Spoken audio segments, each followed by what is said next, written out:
আসসালামু আলাইকুম, hello viewers, কেমন আছেন সবাই? আমি আপনাদের দেখাবো কিভাবে freelancer.com থেকে পেয়োনিয়ারে টাকা উইথড্র করবেন, সেই প্রসেসটাই দেখাবো। তো আপনারা চাইলে পেয়োনিয়ার ছাড়াও টাকা উইথড্র করতে পারবেন সরাসরি ব্যাংকে, কিন্তু পেয়োনিয়ারে উইথড্র করলে আপনার ডলারের রেটটা বেশি পাবেন। তো আমরা এখান থেকে সরাসরি যাব উইথড্রল ফান্ডে freelancer.com থেকে। তো তারপরে এখানে দেখুন এক্সপ্রেস উইথড্রল, পেপাল, স্কিল এবং ওয়ার ট্রান্সফার রয়েছে। তো স্কিল যদি আপনার অ্যাকাউন্ট থাকে স্কিলে নিতে পারেন। পেপালে বাংলাদেশ যেহেতু পেপাল সাপোর্ট করে না, যদি কোনো পেপাল অ্যাকাউন্ট আপনাদের করা থাকে না নেওয়াটাই বেটার।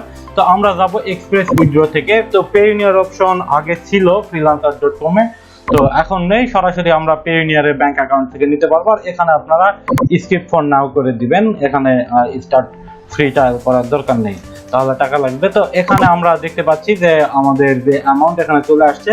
তো আমরা এখানে $30 সর্বনিম্ন উইথড্র দিতে পারবো এবং সর্বোচ্চ আমরা একটা মিনিমাম লিমিট সম্ভবত $10,000 এরকম হতে পারে।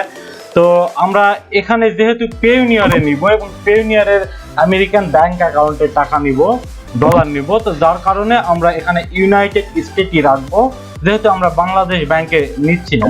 কিন্তু বাংলাদেশে যদি নেই সেই ক্ষেত্রে আমাকে কিন্তু অবশ্যই এখানে বাংলাদেশ করে দিতে হবে। এই যে দেখুন, তো বাংলাদেশ করে দিলে কিন্তু এটা কনভার্ট হয়ে যাচ্ছে এবং তারা কত করে রেট দিচ্ছে সেটা দেখতে হবে।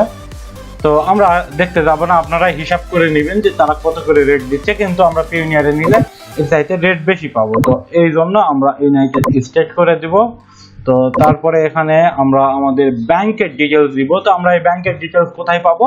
তো আমাদের পেয়োনিয়ার অ্যাকাউন্টে দেখবেন যে আমাদের বিভিন্ন দেশের ব্যাংক অ্যাকাউন্ট নেওয়া আছে। ইউএসডিতে নিলে আপনার ইউএস এর একটা ব্যাংক অ্যাকাউন্ট দেওয়া আছে, তো আমরা সেই ব্যাংক অ্যাকাউন্টে যাবো। যেমন এখানে আমরা ব্যালেন্স দেখতে পাচ্ছি।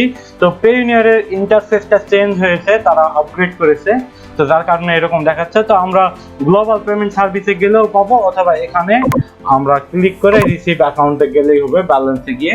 তো তারপরে এখানে আমাদের ব্যাংক অ্যাকাউন্ট শো করবে এবং এখান থেকে আমরা ব্যাংক অ্যাকাউন্টের ডিটেলস দেখতে পাবো এবং এই ডিটেলসগুলোই ওখানে বসিয়ে দিতে হবে।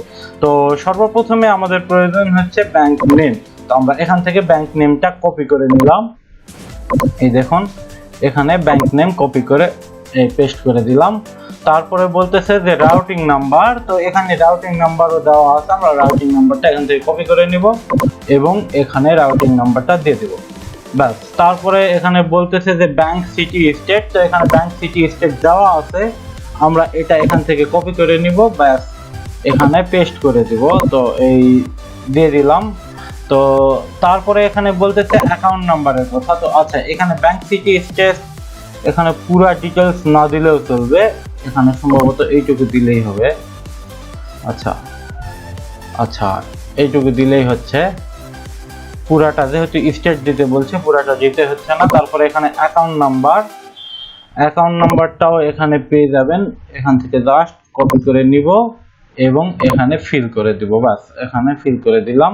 তারপরে এটা চেকিং এ থাকবে, কারণ এই ব্যাংকটাও কিন্তু চেকিং, তো যার কারণে আমরা এটা চেকিং দিয়ে রাখবো।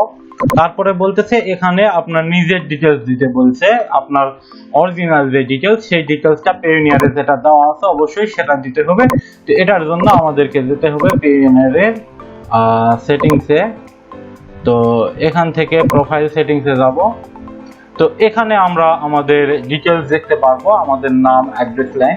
তো আমরা অ্যাড্রেস লাইন 1 এ যে ডিটেলস দেওয়া আছে সেটাই অবশ্যই দিব।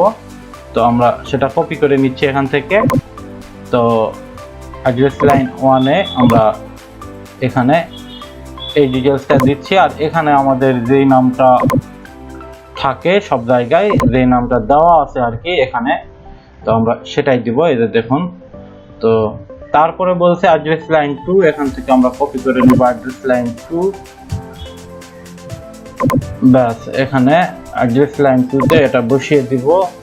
তারপরে এখানে কান্ট্রি, যেহেতু আমরা বাংলাদেশে থাকি আমরা বাংলাদেশ সিলেক্ট করে দিব, ব্যাস আমাদের কিন্তু সকল কাজ অলরেডি কমপ্লিট। আমরা জাস্ট এখন উইথড্রলে ক্লিক দিলেই কিন্তু হয়ে যাবে। তো আমরা উইথড্র ফান্ড করে দিব। তো তার আগে আমরা আরেকবার একটু চেক করে নিব যে কোথাও কোনো ভুল আছে কিনা।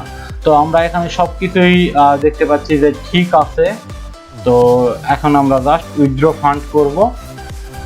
এখান থেকে উইথড্র ফান্ড করলে আমাদের একটা ভেরিফিকেশন কোড আসবে আমাদের ফোন নাম্বারে, সেই কোডটা এখানে বসিয়ে দিতে হবে। তো এখনই কোডটা চলে আসবে, আসলেই আমি বসিয়ে দিব আর কি।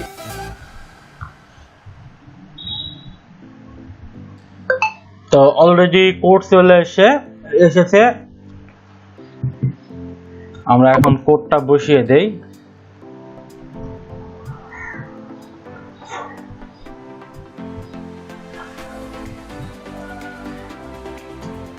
বাস আমরা কোড এখন বসিয়ে দিলাম, আমাদের কাজ অলমোস্ট কমপ্লিট। এখন যেহেতু ভেরিফিকেশন কমপ্লিট, এখন আমরা এখানে দেখতে পাচ্ছি যে তারা আবারও দেখাচ্ছে যে কোনো কিছু ভুল আছে কিনা, আপনারা একটু চেক করে দেখুন, তারপরে ব্যাস আপনারা উইথড্র করে দিন, সাবমিট করে দিন, তাহলেই হয়ে যাবে। তো আমাদের সব কিছুই কিন্তু আমরা দেখতে পাচ্ছি ঠিক আছে। তো আমরা এখন সাবমিট রিকোয়েস্টে ক্লিক করব। তো ব্যাস এখানে তারা বলে দিয়েছে your withdrawal request has been successfully submitted, its status is ready for processing between 26 মে থেকে আপনার 27 মের মধ্যে হয়ে যাবে। you can track its status on your payment and account page। তো যাই হোক, আমি আজকে দেখতে পাচ্ছি 24 তারিখ, তো 26 থেকে 27 তারিখের মধ্যে অর্থাৎ 2-3 দিনের মধ্যেই কিন্তু আমার টাকাটা আপনার পেইওনিয়ারে ট্রান্সফার হয়ে যাবে। এবং পেইওনিয়ারে কিন্তু অলরেডি আমরা রেট পাবো। তো এরপরে আমি আপনাদের দেখাবো পেইওনিয়ার থেকে কিভাবে বিকাশে টাকাটা নিয়ে আরো এক্সট্রা বাড়তি টাকা নিতে পারবেন রেমিটেন্স হিসাবে। তো সে পর্যন্ত ভালো থাকবেন, সুস্থ থাকবেন, দেখা হবে নতুন ভিডিওতে। আল্লাহ হাফেজ।